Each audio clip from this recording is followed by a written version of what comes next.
तिरंगे का विरोध करते हैं, भारत के राष्ट्रीय ध्वज का विरोध करते हैं। जो लोग तिरंगे और राष्ट्रीय ध्वज का विरोध कर सकते हैं वो भारत माता के सच्चे सपूत नहीं है, वो नहीं है हमारे निगाह में। और मैं आपको बताता हूं sir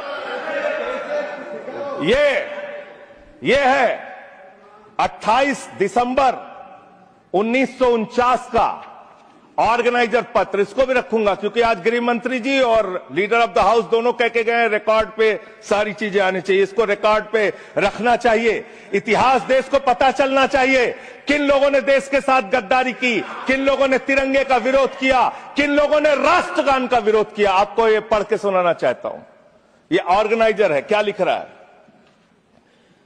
what is the moral sanction behind government's choice of Jan Gana Man, except that it can be made an item of entertainment.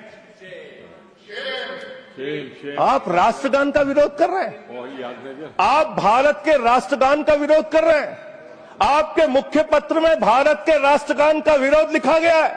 इसके लिए भारत के प्रधानमंत्री को और पूरी की पूरी भारतीय जनता पार्टी को, जो अपने आप को आरएसएस को अपना आदर्श मानती है, पूरे देश से माफी मांगनी चाहिए। ये रिकॉर्ड पे लाऊंगा सर, इसको रख लीजिएगा, ये रिकॉर्ड पे रखा जाए।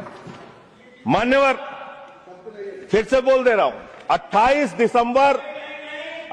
दिसंबर 1949 ऑर्गेनाइजर अखबार जो आरएसएस का मुख्य पत्र है, और इस आरएसएस के मुख्य पत्र में फिर से लिख दे रहा हूं, फिर से पढ़ दे रहा हूं क्या लिखा हुआ है।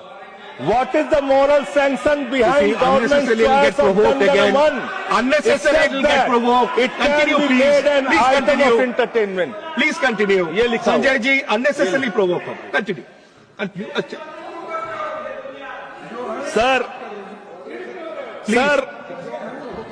मैं आपसे ये कहना चाहता हूं कि आपने तिरंगे का विरोध किया, राष्ट्रगान का विरोध किया, वंदे मातरम आपने लगाया नहीं कभी। कोई आपका व्यक्ति देश की आजादी के आंदोलन में जेल नहीं गया कभी। आपने कोई देश के लिए, हमारे यहां अवधि में कहावत है, नाखून कटाए कि शहीद ना बना भैया। तू तो नाखूनों नहीं कटाया भैया, बिना नाखून कटाए शहीद बना चाहता है, बिना नाखून कटाए शहीद। ऐसे काम नहीं चलेगा सर। जिन्ना का भी जिक्र कल दूसरे सदन में हुआ, प्रधानमंत्री जी ने जिक्र किया। जिन्ना के साथ आपके कितने गहरे और मधुर संबंध थे, क्या इस देश के लोगों को पता है? नहीं पता, मैं बताता हूं।